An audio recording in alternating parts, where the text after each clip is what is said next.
시청자 여러분 안녕하십니까? VOA 뉴스투데이 시작합니다. 태국 당국이 자국에서 불법으로 일해오던 북한 노동자들을 유엔 안보리 대북 결의에 따라 지난해 추방했던 내용을 유엔 안보리에 보고했습니다. 이 안보리 결의를 엄격히 이행한 상황을 전한 건데 아직 상당수의 국가들은 이행 보고서를 제출하지 않고 있습니다. 첫 소식 오택성 기자가 보도합니다. 동남아에 있던 북한 식당입니다.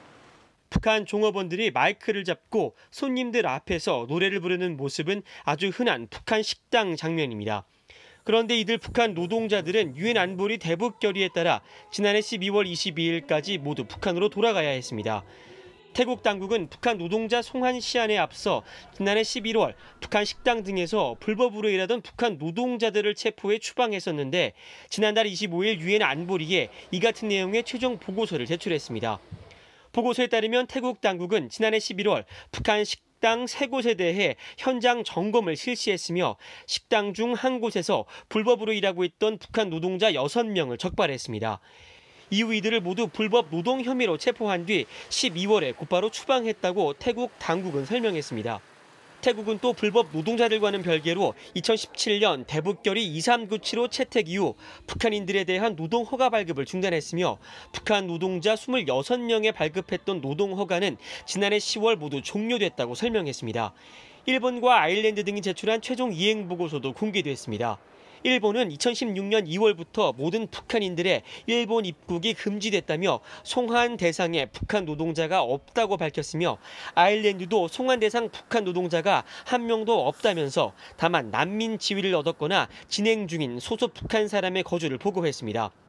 핵실험에 이은 대륙간 탄도미사일 발사로 지난 2017년 11월 유엔 안보리에서 만장일치로 합의된 대북결의 2397호에 따른 북한 노동자 송환 시한은 지난해 12월 22일이고 이에 대한 최종 이행 보고서 제출 기한은 지난달 22일까지였습니다. 7일 현재 안보리에 공개된 최종 보고서 제출 국가는 27개국이며 이 가운데 중국과 몽골, 라오스는 세부 자료를 공개하지 않는 것으로 제출했습니다. 최종 보고서 제출이 미진해지자 미국과 영국, 프랑스, 독일 등 4개국은 최종 보고서 제출 촉구 방안을 제안했다고 안보리 관계자가 최근 VOA에 밝혔습니다. 이 관계자는 그러나 미국 등 4개국의 보고서 제출 촉구 서한 제안에 대해 중국과 러시아가 반대해 서한 발송은 이루어지지 않았다고 설명했습니다. VOA 뉴스 오택성입니다. 북한 정권이 주도하는 해킹 조직이 지속적인 암호화폐 해킹을 통해 최대 15억 달러에 달하는 불법 자금을 확보했으며 이를 불법적인 무역과 공급망의 지원 자금으로 사용하고 있다는 연구 결과가 발표됐습니다.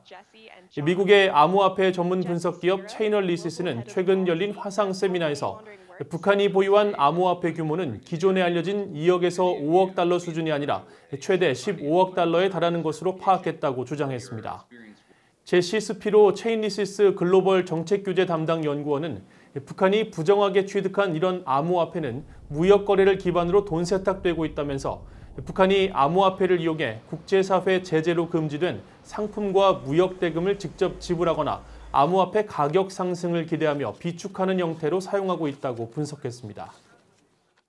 북한이 인산 비료 공장을 우라늄을 추출하는 이중적 용도로 사용할 가능성이 있다고 워싱턴의 민간 연구소가 밝혔습니다. 북한이 국제사회의 압박 속에서 비용 효율적이며 은폐하기 쉬운 방법으로 우라늄을 추출할 수 있다며 경고했습니다. 지다겸 기자가 취재했습니다. 북한의 김정은 위원장이 올해 새해 첫 현지 지도로 순천 인산 비료 공장을 방문한 사진입니다. 지난 2017년 착공해 현재 건설 중인 인산비료 공장은 우라늄 추출 과정과 연관이 있을 수 있다고 미국의 싱크탱크 제임스 마틴 비확산센터가 제기했습니다. 제임스 마틴 비확산센터는 6일 발표한 보고서를 통해 인산비료 생산 과정에서 얻는 중간 생산물인 인산으로부터 우라늄 정광 또는 옐로우 케이크를 회수할 수 있다며 이 같은 가능성을 제기했습니다. 우라늄 정광은 가공 과정을 거치면 핵무기에 사용되는 고농축 우라늄을 만들 수 있는 것으로 알려져 있습니다. 제임스 마틴 비확산센터는 보고서에서 인산에 함유된 우라늄을 회수하는 것은 비용 효율적인 방법일 뿐 아니라 추출 활동을 숨길 수 있다는 점에서 큰 이점을 제공한다고 강조했습니다. 비료 생산 과정에서 기술적으로 간단하게 우라늄을 추출할 수 있기 때문에 큰 비용이 들지 않는 데다 인산비료 공장 내 우라늄 정광 추출 활동, 즉 공장의 이중적 용도 사용을 외부 세계에 숨길 수 있다고 강조했습니다. 인산에서의 우라늄 추출은 과거에도 비료 공장에서 이뤄졌는데 이런 공정은 위성사진 등을 이용한 원격 감시로 우라늄 추출 활동을 검증하는 과정을 어렵게 한다고 설명했습니다. 보고서는 그러면서 북한 내 8개의 인산비료 생산 관련 시설이 있다면서 우라늄 추출 활동과 관련성을 추정했습니다. 마가렛 크로이 제임스 마틴 비확산센터 연구원은 VOA에 북한은 국제사회 예측보다 훨씬 더 많은 우라늄 정광을 생산할 수 있는 가능성을 보고서를 통해 제시했다고 말했습니다. I think the implications of this report are that North Korea may be able to produce significantly more yellow cake uranium than we previously thought possible in any given year. We have historical case studies telling us that this process can be accomplished in a quiet fashion. We have the infrastructure in North Korea to make it possible. 크로이 연구원은 다만 현재 우라늄 추출 활동 정황을 위성사진 등으로 증명할 수는 없지만 가능성을 고려하는 것이 중요하다고 강조했습니다.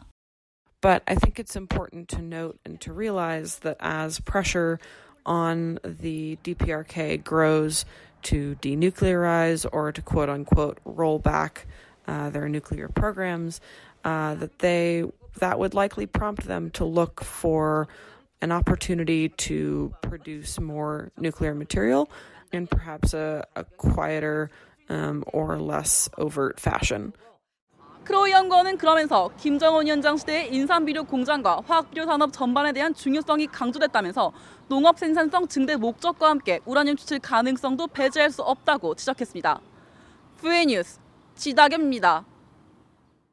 마이크 폼페이오 미국 국무장관은 신종 코로나 바이러스 위협 대처에 민주주의 국가가 독재 국가보다 우월하다고 말했습니다. 폼페이오 장관은 7일 기자회견에서 관련된 질문을 받고 위기의 시기에는 민주주의가 해답이며 독재 방향으로 가는 것은 답이 아니라고 답했습니다. 폼페이오 장관은 일각에서 독재 국가가 위기 대응에 빠르다고 이야기하는 것을 듣고 있는데 그들은 완전히 잘못 이해하고 있다면서 민주주의는 위기에 대응하며 기본적인 권리를 존중하고 자유를 지키지만 독재 국가는 위기 상황에서 공격적인 모습을 보이며 인권을 무시한다고 지적했습니다. 그러면서 민주주의 국가든 아니든 코로나 바이러스 사태와 관련한 각국의 상황과 정보는 투명하게 공유돼야 한다고 말했습니다. 폼페이오 장관은 이어 미국이 보건과 인도주의, 경제적 지원 차원에서 전 세계 64개 나라에 2억 7,400만 달러 규모의 기금을 사용하고 있다며 추가로 2억 2,500만 달러를 지원할 준비가 돼 있다고 말했습니다. 한국전쟁 참전용사 보이드 와츠 씨가 지난달 88세를 일기로 별세한 뒤 7일 한국 부산에 있는 유엔 기념공원에 안장됐습니다. 18세의 나이로 1950년 12월 한국전쟁에 참전했던 와츠 씨는 해운대 근처 탱크 부대에서 근무한 것을 자랑스럽게 여겨왔으며 당시 북한군 남하를 저지한 전공으로 한국전쟁 종군기장과 유엔 종군기장을 받았습니다. 정전 후 1957년 미군에 재입대한 와츠 씨는 주한미군 의정부기지 통신대대 등 한국 군복무를 마친 뒤 1970년 전역했으며 한국인 부인을 만나 가정을 꾸린 뒤 2014년 가족들과 함께 부산으로 건너와 남은 여생을 한국에서 지내다 올해 영면했습니다. 이상으로 VOA 뉴스투데이를 마칩니다. 시청해주신 여러분 고맙습니다.